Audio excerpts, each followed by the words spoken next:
So as I was telling, it's our privilege to hear the insightful and inspirational words from Honorable Governor. As I was mentioning, I worked with Sir as Principal Secretary Governor. He is from a royal family of Tripura, not the present Tripura, the entire Tripura of Bangladesh put together. So he has connections with almost all royal families of the country, Indore, Gwalior or Jaipur, Jodhpur, anywhere, Nepal. But he behaves in such a simple and excellent way. We used to always admire how a person can be so humble, being so royal in birth, and he is a multifaceted personality. He is a par excellence writer. His poetry in Bengali and English are really, really gems. I am also, in a way, writer. I wrote a book called Selfie of Success, so which I will be distributing to all of you. So, but his way of writing is one of the finest, and that's how we used to interact a lot on literary issues and many things. And he's a painter, he's a photographer, and many things. You can name anything. I've never seen him angry on anybody, never seen him on any other harsh words. हंसते हंसते ज़्यादा काम कराते हैं sir. So you do end up doing more work than anybody, but you never feel that you are working. So that's how sir makes things so pleasant, so happy to work with. And the amount of Rajbhavan transformation, one has to see how it has changed for the best in few months after he took over. What could not have happened in years, things are happening in Rajbhavan that way. It has become more inclusive Rajbhavan. Now our Rajbhavan is open for many things. So why I am mentioning it not to praise him, just to make you understand how sitting in a higher position we can be humble. Like all of us, we think we are in constitutional authorities, we are in constitutional positions, we have right to be rude, we have right to be arrogant. No, that is not the case. So that's why I am trying to tell. So we call him Rajarshi, a philosopher king. So that's how we can understand his personality. So we can, as we were discussing, deliberating in the last 2 days, there are certain things which we require in our public service commissions. A lot to be desired. So we can use such good offices to reach out the places where we need to reach out.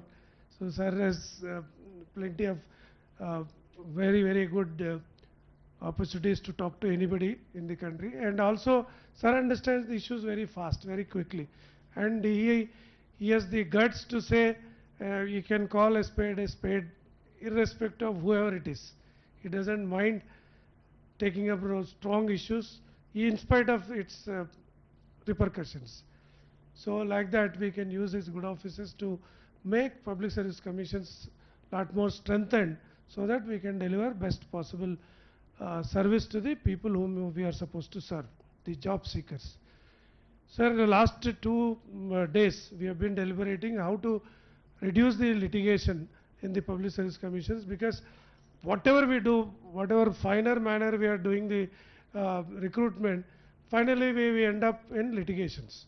Because as I was mentioning in my initial remarks during the inaugural session, that we are in the most unenviable position, where 4 lakh people appear, we could give jobs to only 400 people. So 99.99% people are against us. So most of them, for whatever reasons, they will find opportunity to go to courts. And legally speaking, as you know, as per the constitution, only authority whom you will submit a report is to governor, nobody else. And who can ask you questions is judiciary. Other political executive, you are not supposed to interact regularly, not supposed to give them any reports. That kind of constitutional autonomy is given to the commissions. So if any grievance we have, anything we need to improve, it is the Honorable Governor we have to fall back upon. No other person. Through the good office of Governor only, we have to impress on state governments and also the central government. through UPSC, through the President of India also. And UPSC also is represented here, sir. Yesterday, chairman and member were here, and their joint secretary and other officers are also here. So, 10 chairpersons of various public service commissions are here, and 20 states are represented by members and their legal officers. So, in this kind of scenario, what we have is an unenviable task of satisfying each and everybody that we are doing a transparent and fair justice to job seekers.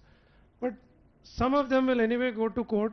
So how to reduce that litigation? How to lessen the burden of litigation? Because after having done everything, some red flag coming in between, which was never expected, stopping you from the entire process, like 1 year, 2 years hard work is stopped. And we can't blame anybody on that, because the courts have right to interfere, good or bad, maybe judicial activism, maybe the people going to courts, frivolous cases, whatever it is. You can't question them. So you have to satisfy them with your approach, the way you have done. So to understand those things, we have deliberated upon, sir, and we have come up with some 10 important parameters and a working group to follow all these cases, so that we will have a smooth interaction, smooth interface with the judicial system, so that we can come out of the litigation faster and also stop to the extent possible in the initial days itself. So that deliberations have taken place. So the secretaries of the commissions are here, members are here, and chairpersons are here. So we will be meeting regularly. As you are aware, sir, the entire constitution has not given a hierarchy of public service commissions. So it is, every commission is independent. UPSC has no jurisdictional control over the public service commissions of the state. They do for the country, we do for the state. They don't have a right to control the state public service commissions. Whereas the courts, high courts are controlled by Supreme Court. Whereas in this case, it's not the case so. So, but still, we need a common platform to share the knowledge. So there is a organization called Standing Committee of Public Service Commissions. So under that aegis, these kind of conferences are held regularly. So Telangana has taken this legal services issues, and also the expert panel, expert committee reports, etc. So like recently Kerala did a conference on technology utilization in public service commissions. Like that, we keep on having various conferences to understand the issues involved in, and then to understand and share the best practices across. So with that idea in the background, this conference went on very well, sir. Last two days, our people, like religiously, like a Nalsar students, probably VC was also mentioning, they were behaving as if they are last students, coming in time. They say 2:30 means 2:30 is everybody's inside. So 3:30 means till 3:30 nobody goes outside, like that. Every session was conducted in a very, very professional and very disciplined manner, thanks to our fellow chairpersons and also the members and other officials who came all the way from across the country. It was a pleasant experience for all of us. So with your august presence in the end to meet them and give your insights, insightful and inspirational message, it will go a long way to improve the service of the state PSCs and also UPSC in general also, sir. Now I request VC Nalsar University to sum up the proceedings, then we'll ask our Honorable Governor to share his wisdom.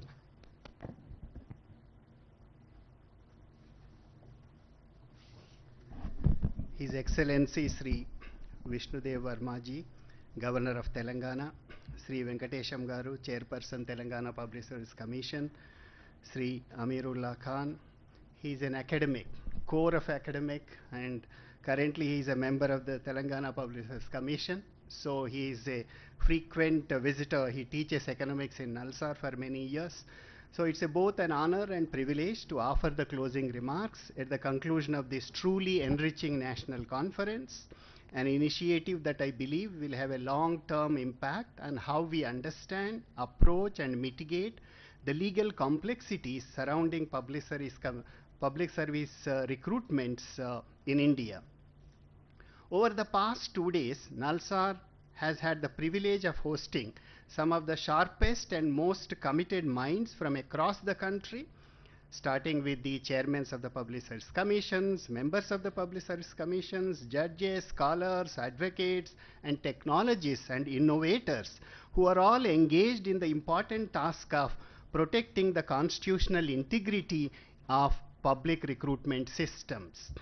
I want to begin by acknowledging the foresight and leadership of Sri Venkatesham Garu, Chairperson of the Telangana Public Service Commission. His commitment to institutional reform and legal resilience has not only made this conference possible, but also sparked a national conversation around litigation management in recruitment.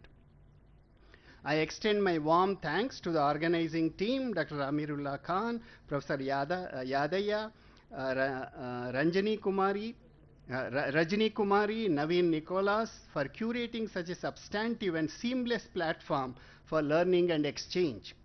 Let me now briefly reflect on key insights we have gained over the 2 days. In his address, Sri Venkatesham Garu reminded us that litigation mitigation must be treated as a strategic institutional function. Drawing from Telangana State Public Service Commission's own journey, he introduced the 10 commandments for litigation mitigation, which included strengthening grievance redressal, codifying SOPs, using digital grievance platforms, and proactively engaging with the candidates. His call for transparency, empathy, and strict adherence to notification wording set the tone for our deliberations. We also generally, when we interact with the legal fraternity, we start with that litigation. Please see, behind the dockets are human beings. They cry, they smile, they hug, and they express. So therefore, that's empathy is very important. That's truly underscored by several participants over the last 2 days. Dr. Ajay Kumar, chairperson of the UPSC, in his keynote rightly pointed out that we are witnessing a generational shift in expectations, fueled by social media, digital disruptions, and a greater awareness of rights. Chairperson of the UPSC showed us how UPSC is using artificial intelligence to build judgment databases, automate affidavit preparation, and improve stakeholder communication. These points will lay down a model of trust, transparency, and technology. He mentioned about the 3 T's, trust, transparency, and technology. Honorable Minister Sridhar Babu, the IT Minister, was here. Drawing from his own journey as a lawyer and legislator, he called for a national artificial intelligence-powered litigation database and emphasized that public trust in recruitment systems hinges on the legal precision of our rules and procedures. This is a theme highlighted by majority of the participants over the 2 days. He highlighted that despite political pressure, the state must stand firmly behind constitutional morality and transparent hiring practices. From the several panel discussions, the themes emerge I'll briefly mention. Professor Yadaya classified the major litigation risks from vague notifications and evaluation errors to unresolved disputes over reservation and eligibility. Yadaya further stressed the sanctity of clear instructions and procedural integrity. Madam Anuradha, chairperson of the Andhra Pradesh Public Service Commission, brought a deeply honest view of institutional challenges, the functioning of the legal cells, and the strain and the politically influenced standing councils and budget constraints that delay justice. She cautioned against ambiguity in drafting and called for greater autonomy and alignment with judicial precedents. Ravichandar Lakshminarayan, a senior advocate at the Telangana High Court, eloquently reminded us that notifications are the constitutional texts of public service commissions and they deserve same care and clarity as legislation. Honorable Justice Naveen Rao who was chairing the session, emphasized the value of judicial compliance and timely action. His advice to improve pre-notification legal vetting and uphold the principles of natural justice is something every commission must internalize and implement it. Rita Shandilia and Manbir Bandana both emphasize on SOPs, early scrutiny and proactive legal strategy as cornerstones of litigation mitigation. Bandana also stressed building a shared legal knowledge system. Mr. Shivashankarappa Shaukar suggestion for a centralized searchable legal platform where previous and pending litigation could be tracked across Public Service Commission is a very interesting observation. I think we must make note of this. Santosh Ajmera from the UPSC was a very interesting presentation, explained about the several best practices of the UPSC, and he said he offered full cooperation of UPSC in standardizing SOPs and legal monitoring systems. Surya Prakash from Daksh, Bangalore, which is a think tank on legal policy, provided a thought-provoking framework, litigation management, how it is reactive, and litigation management requires foresight and behavioral change supported by technology, institutional capacity, and interagency coordination. Rajini Kumari, the member of the TPSC, in her powerful presentation reminded us that integrity must begin within our own institutions. Her reflections on misinformation and politicization highlighted the need for better communication and transparency. Before lunch, the panel, after lunch panel today, Justice Devaraj Nagarjun called for codification of recruitment processes, much like a manual for the Public Service Commissions. I think that's a very interesting observation, and hopefully we should develop a national level manual, and each state's Public Service Commission must develop a manual which is nothing but a codification or compilation of rules, regulations, and several others. Then, Justice Nagarjuna stressed that grievance redressal should not merely be reactive but conversational, where listening is the first step to litigation avoidance. He reminded us that notification drafting must be treated as both a legal and moral responsibility. On the technology front, Dr. Uday Singh Vishwam Jindal demonstrated how artificial intelligence, blockchain, and online dispute resolution can ease court burden, increase accessibility, and reduce litigation before it escalates. What we have all come to agree on is this: litigation is not merely a legal cost, it is often a symptom of deeper institutional shortcomings. Lack of procedural clarity, weak grievance redressal mechanism, poor communication, and delayed justice creates the conditions in which disputes flourish. Therefore, this conference is not an end point, but beginning of a sustained national process that will all continue, and we look forward to collaborating with all of you, both Telangana Public Service Commission and Nalsar Law University. At Nalsar, we commit ourselves to this journey. This is very important for us because one of the important objectives of any law university, particularly Nalsar, is to continue this conversation of justice and promote justice to all the people in India. That's the constitutional mandate. So in Nalsar, we commit ourselves to this journey. We are ready to collaborate on training programs, empirical studies, even policy papers that support public service commissions across the country. In conclusion, let me return to a simple but urgent appeal. Let us not wait for courts to reform our practices. Let litigation be our mirror, not our compass. Let us lead with clarity, listen with empathy, and act with courage.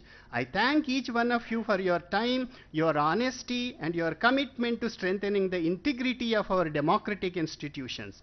We look forward to staying connected and meeting again with new ideas, new solutions, and renewed resolve. Thank you.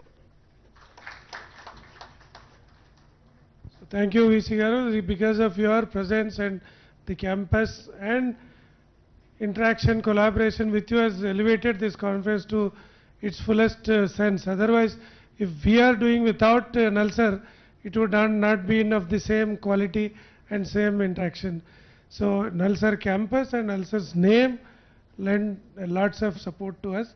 We'll continue to work with you on the compendium or the platform which we want to build and the journal we want to bring in. So many things. It's for you. We are also not only collaborating with you, we are also giving you business in a way, because the ERC also committed to such a conference like here, sir. Like what we did, all ERCs also are doing same conference. So like that, every other institution will have a legal conference with them now. So in a way, it's a mutually advantageous situation. So with this, I request Honorable Governor, sir, to share his wisdom and give us inspirational to continue, sir.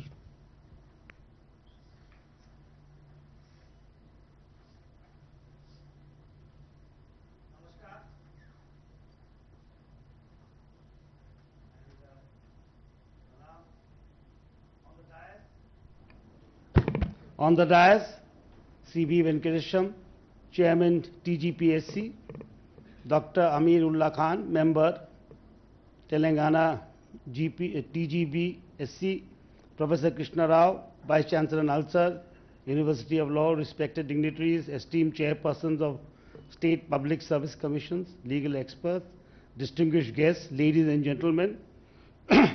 It gives me immense pleasure to be among such an august gathering of thought leaders and administrators who play a pivotal role in shaping the public service landscape of our great nation. Let me begin by acknowledging the significance of today's conference, which focuses on the legal framework, challenges and evolving jurisprudence surrounding public service commissions in India. This is a timely and much needed dialogue as we collectively strive to enhance transparency, fairness and legal robustness in public recruitment processes. Public service commissions occupy a special place in our constitutional framework. As enshrined in Article 315 of the Constitution, these institutions are not merely administrative bodies, they are guardians of meritocracy, entrusted with the solemn responsibility of ensuring that selections to public services are carried out with fairness, independence and integrity. They stand as pillars of our democratic governance. Article 316 empowers the Honorable President and the governors to appoint members to these commissions, emphasizing the gravity and constitutional sanctity of these appointments. Article 320 outlines the vast responsibilities of the commissions, ranging from conducting examinations to advising on recruitment and disciplinary matters, and even formulating joint recruitment schemes in specialized domains. Here in Telangana, I have had the opportunity to closely observe the efforts and evolution of the Telangana Public Service Commission over the past year and a half, and the Commission, having faced a turbulent phase in the recent past, has shown remarkable resilience and commitment in rebuilding trust and efficiency. Under its renewed leadership, the TGPSC has undertaken a series of reformative measures, including formation of expert committees to refine recruitment policies, implementations of advanced technological solutions, including algorithm-based screening tools, strengthening examination security protocols through collaboration with law enforcement, extending examination centers to remote areas, ensuring inclusion and accessibility with biometric verification and real-time surveillance. Launching a user-friendly smart portal that enables seamless communication with aspirants. Importantly, the Government of Telangana has offered steadfast support to the Commission, resisting undue pressures and safeguarding the integrity of examinations and results. These developments are not just operational milestones, they are statements of constitutional fidelity. They reflect a deep-rooted commitment to upholding the trust reposed in public service commissions by our Constitution and by the citizens.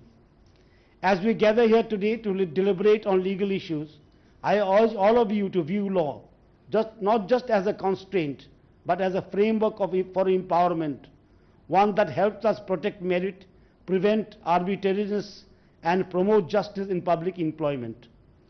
We must be vigilant in identifying grey areas, proactive in adapting to changing legal landscapes, and unwavering in our pursuit of transparency, fairness, and innovation. I recommend the Telangana Public Service Commission for its perseverance and progress. I extend my heartfelt best wishes to all the chairpersons and stakeholders present here today. May our discussions be enriching, our insight forward-looking, and our resolutions truly impactful. Before I end, I would like to thank the Chairman of the Public Service Commission of Telangana that he has used such kind words for me. When I first stepped into Telangana, he was the Principal Secretary in the Raj Bhavan. So he was practically the first person I knew in Telangana. And as the Vice Chancellor was speaking, he made a point that you all discuss empathy, which is a very important part. And I remember, our chairman, present chairman, who was the then Raj Bhavan Principal Secretary, we were traveling together on a car. And I spoke to him about his days as a district magistrate or a district collector. This is one of the most, part of the service of the IS which they remember. And he told me when he joined as a young district collector or district magistrate, one of his, senior people told him, you must be fierce. So people start shivering when they see you. I remember this very well. And they must fear you. When they come, they must be shivering when they see you. And he's a very empathetic man. He told me, I asked him, what did you answer? And he told me a very nice answer, which I shall remember for a very long time. He told me, I told him that I am a human being. So I require some love and affection also, and some respect. So he's a very empathetic man. And his answer to that, suggestion was very, very nice. So every institution requires some respect. It must be marked by empathy. As the Vice Chancellor rightly said, those files are not mere files. They are people's lives. They are people's future in those files. I was also a minister in the Tripura government of 5 years, Deputy Chief Minister. And I always felt that in those files, which were, the policies we made would affect lakhs of people. And there has to be a balance of the head and heart. The fine balance of the head and heart makes the best policy, I believe. And you are in a constitutional post, a post that gives opportunities to the competent people. And in that also there has to be some empathy, there has to be some understanding of society. It is not a mechanical process that you carry out. It's a humanitarian process that you carry out in a nation of this size. And I am very happy that today I have been invited here to speak. So let us collectively reaffirm our commitment to the constitutional values that guide our institutions and ensure the public service continues to attract, empower the best and the brightest minds of India. Jai Hind, Jai Bharat. Thank you. Thank you very much, sir, for your kind words and words of wisdom, which will give us a lot more strength to do our job fearlessly and also with respect and love and affection to each and everybody. So now I request Professor Amir to propose vote of thanks. Then after that we will ask our Honorable Governor to give mementos to the chairpersons, because now the time is sharp and the stage is short. We can't call all the people one by one. Through the chairpersons, the other mementos will be issued to the members, because 40 people coming and going will take long time. So with that, then we will close the conference by 4:30 with national anthem again. Yeah. Thank you so much, Chairman sir. First and foremost, Honorable Governor, using your presence, the first people who deserve our vote of thanks are the legal officers and officers from various states who have come here. They are the backbone of everything that we do, shoulder most of the responsibility, and I must first thank all of you for attending this conference, for taking down everything that we spoke about, and hoping that you will continue and take this forward when you go back. So first set of thanks due to you. The second to this wonderful team at Nalsar, a two-member team, sir, of these two youngsters, Vivek Pani and Alukia Asai Thambi, who really shouldered the responsibility of this conference throughout. And if you are here, Alukia and Vivek, Vivek, we can acknowledge. yeah, Vivek, Yeah. and where is that? Yeah, very thank nice, you, sir. very nice. Entire credit for the seamless way in which this was done to both of you. Thank you so much. In your holidays you did this. I must then thank all the secretaries who made it convenient to attend this conference. Thank you so much for sparing time and accepting our invitation. The chairman and the chairpersons who gave us such enormous insight that we just kept making notes, and those notes aren't enough, and the pages weren't enough. These are copious notes that we will send back to you as revenge. So thank you so much all of you for having graced this occasion. I must thank the Vice Chancellor, though I wouldn't like to, because as he already said, I have a finger in both pies. I'm hosting this from Nalsar. But thank you so much. Thank you so much, Professor Rao. You've been a beacon of inspiration for lawyers in the country. You've taught so many lawyers, and what you said today was so very important, and I think we should take forward your idea that we set up this research-based activity. And sir, Honorable Governor, Professor Rao's contribution really was that he said that we must practice theory, put theory and practice together, and use this conference to launch an empirical base which will help all stakeholders to come together. We will certainly take you up on that, Vice Chancellor. I am not going to thank Professor Yadya, Ms. Rajni, Nicholas and the chairperson, because they are the hosts of this conference. I must thank the Governor though, sir, for not just for agreeing to our request, but for that singular piece of advice that you ended with, reminding us that we are not here to fill jobs, that we are here really to fulfill destinies, and we will keep up to your words. Thank you so much. Yes. And now if I may quickly call each state, as the chairman said, we'll do it state by state. I will first call, this is in alphabetical order, so no ranking. May I call Shri Anuradha, chairperson of Andhra Pradesh Public Service Commission? Do we have Subramaniam Shekhar here? Yes, please, can you join on the stage? May I then ask the Bihar contingent, which is Shri Parmar Ravi Manubhai and Kundan Kumar.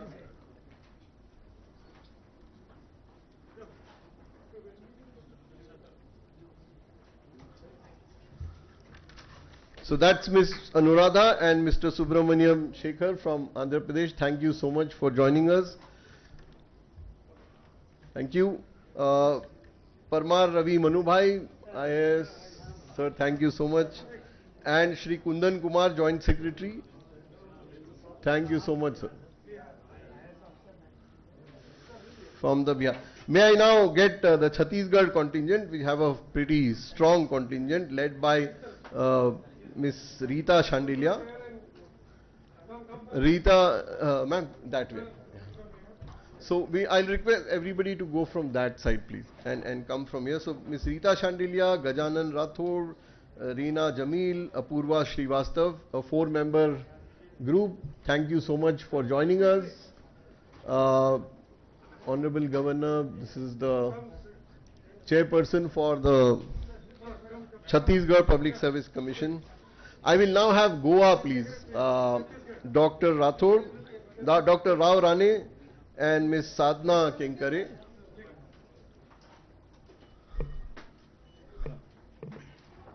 Thank you so much, Dr. Uday Singh Rao Rane and Sadhna, for really insightful comments. There is the chairperson of Goa, Dr. Uday Singh Shrikant Rao Rane. Yes. Can I now have Gujarat, please? My dear friend Hasmukh Patel and Miss Asha Shah.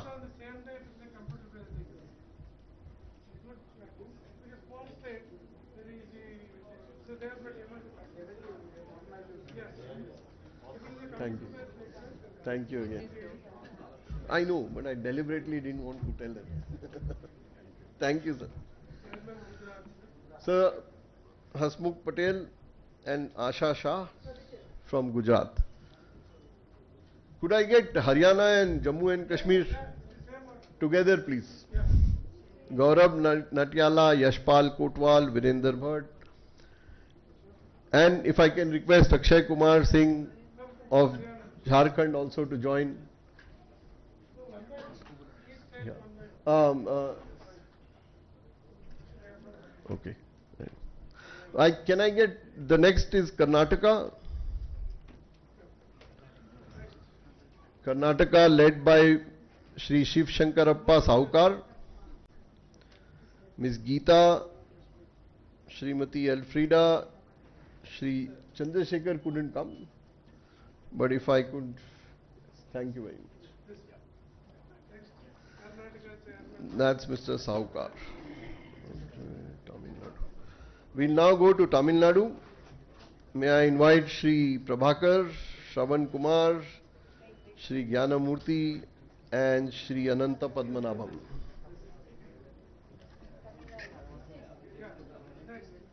Huh? I'm coming.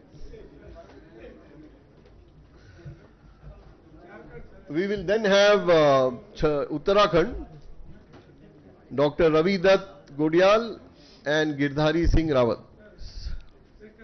Tamil Nadu, most of the good practices are taken from the 90-year-old commission. 90-year-old. Come.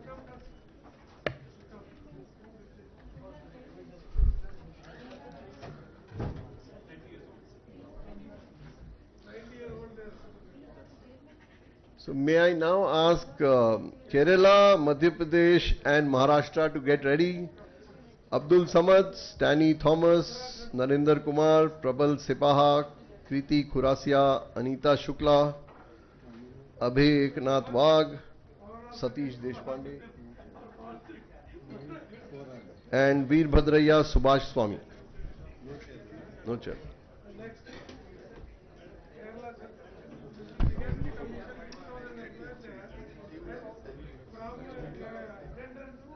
That's what they do. No chair.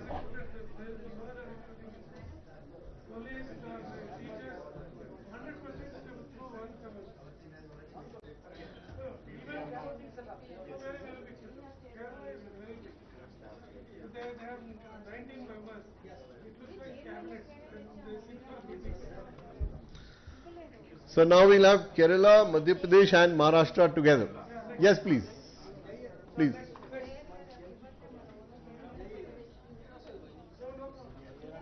Yes.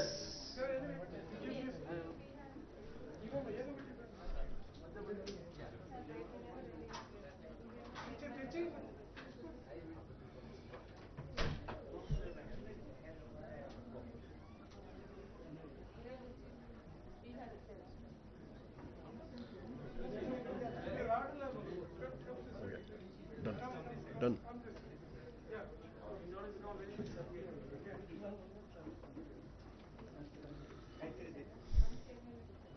Yes, Maharashtra, please.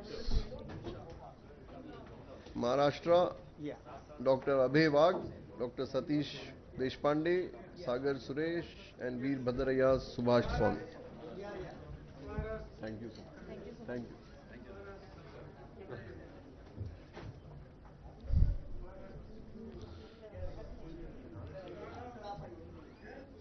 And finally, can I get Nagaland and Odisha? Shri Tejasai Nuh from Nagaland, Dr. Sarita Subkar, Shyama Bhakta Mishra, Vijay Kumar and Miss Rajshri Shah Sahu. Can I get, yes please. And Odisha, the last, yeah. We also have Uttar Pradesh represented by Mr. Farooq Imam Siddiqui. Can I have you here, please? Yes.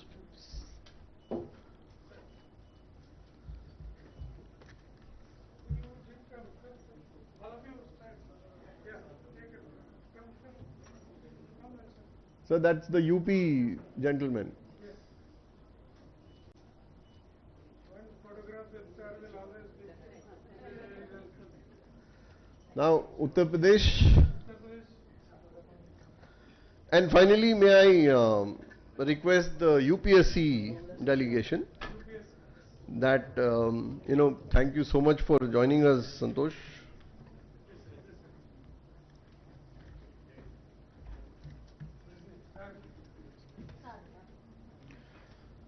So Srimati Srikala and Santosh Gopal Ajmera. We had the chairman and the member too. Each member will get a separate memento, but that will be given to you directly. This is state representative memento. So individual, every participant will get a memento. So that it will be always remembered that legal issues are the first, they are not the last. So remember legal, that's first part. So that completes the... Yes.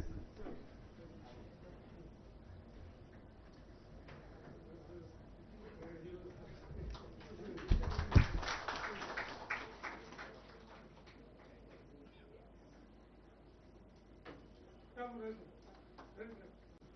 gather. Nicholas, come. One can come this way.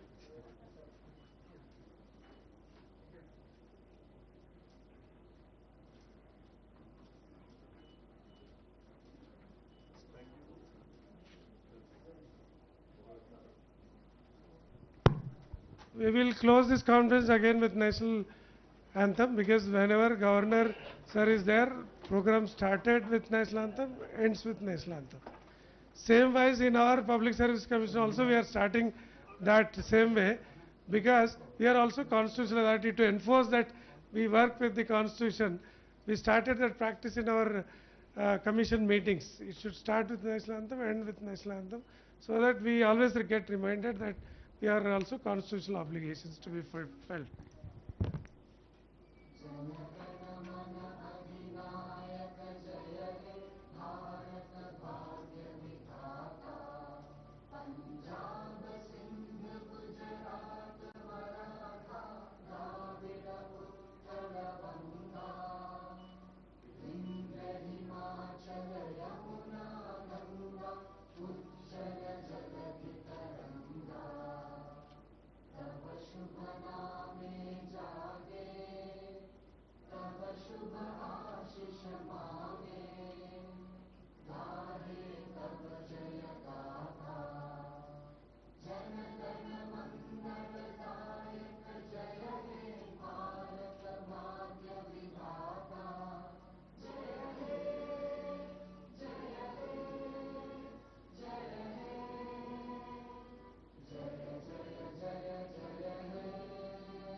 Yes, sir.